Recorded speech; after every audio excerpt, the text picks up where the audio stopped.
Another day, another high protein recipe ಮಾಡೋಣ. Something that is my go-to recipe. ನಾನು usually when I'm tired, when I'm not feeling like cooking anything, ಅಥವಾ ನನಗೆ quick ಆಗಿ ಈಸಿಯಾಗಿ ಏನಾದರೂ ಒಂದು ಮಾಡ್ಕೋಬೇಕು ಬಟ್ ಸ್ಟಿಲ್ ತುಂಬ ಕ್ಯಾಲೋರೀಸ್ ಇರಬಾರ್ದು ಅಂದರೆ this is one recipe that it's like a go to recipe for me. Very simple. ಫ್ರಿಜ್ಜಲ್ಲಿ ಏನಿದೆ ಇಂಗ್ರೀಡಿಯೆಂಟ್ಸ್ ಅದನ್ನ ತೊಗೊಂಡು ಮಾಡ್ಬೋದು. ಏನು ಪ್ರಿಪರೇಷನ್ಸ್ ಅವಶ್ಯಕತೆ ಇಲ್ಲ ಆ್ಯಂಡ್ ತುಂಬ ಯೋಚನೆ ಮಾಡೋ ಅವಶ್ಯಕತೆ ಇಲ್ಲ. Any vegetables goes with it. ನಾನು ಫ್ರಿಜ್ಜಲ್ಲಿ ಇವತ್ತು ಆ್ಯಕ್ಚುಲಿ ಯಾವುದು ವೆಜಿಟೇಬಲ್ಸ್ ಇಲ್ಲ. All I have is tomato, onion, some chillies. So ಅದನ್ನೇ ಹಾಕಿ ಮಾಡಿ ದಿಸ್ ಮ್ಯಾಜಿಕ್ ಚಾಪರ್ ಟೂಲ್ ಹಿಂಗೆ ಬರುತ್ತೆ ಅದು. ಓಕೆ, ಇದಕ್ಕೆ ಎಲ್ಲ ವೆಜಿಟೇಬಲ್ಸ್ನ ಒಂದು ಸ್ವಲ್ಪ ಸಣ್ಣಕ್ಕೆ ಅಟ್ಲೀಸ್ಟ್ ಒಂದಿಷ್ಟು ಬೈಟ್ ಸೈಜ್ ಪೀಸಸ್ ಹಾಕಿ ಮಾಡಿ ಒಬ್ರಿಗೋ ಮಾಡ್ಕೊಬೇಕಾದ್ರೆ ಈ ಬೌಲ್ ಮೋರ್ ದನ್ ಇನಫ್ ಆಗುತ್ತೆ ನಮಗೆ. ಟಾಪಿಂಗ್ ಸೋ ಈಸಿ, ಇಷ್ಟು ನೀಟಾಗಿ ಆಗುತ್ತೆ. ಇನ್ನೂ ಫೈನಾಗಿ ಮಾಡ್ಕೊಳ್ಳೋಣ ಸ್ವಲ್ಪ, ಸೊ ದಟ್ ನಮ್ಮ ಡಿಶ್ ಮಾಡೋಕ್ಕೆ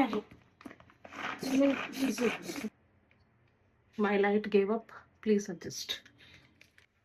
ಮೇನ್ ಇಂಗ್ರೀಡಿಯೆಂಟ್ ಬಂದು ಕಡಲೆ ಹಿಟ್ಟು, ಬೇಸನ್ ಪೌಡರ್. ಆಲ್ಮೋಸ್ಟ್ ಎಲ್ಲರ ಮನೆಯಲ್ಲೂ ಇದ್ದೇ ಇರುತ್ತೆ, ನೋ ಬ್ರೈನರ್. ಒಂದು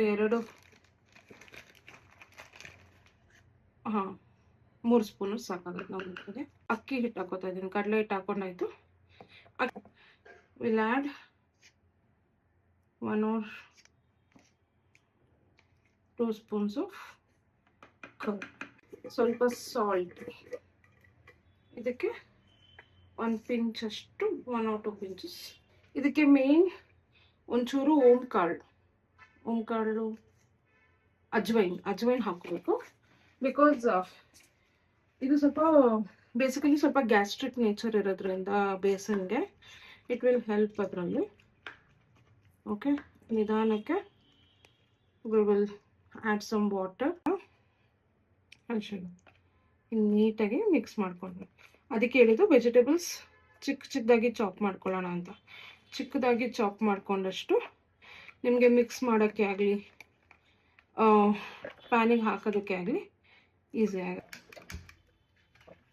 ಸ್ಟವ್ ಹಚ್ಚಿ ಹೆಂಚಿಡೋಣ.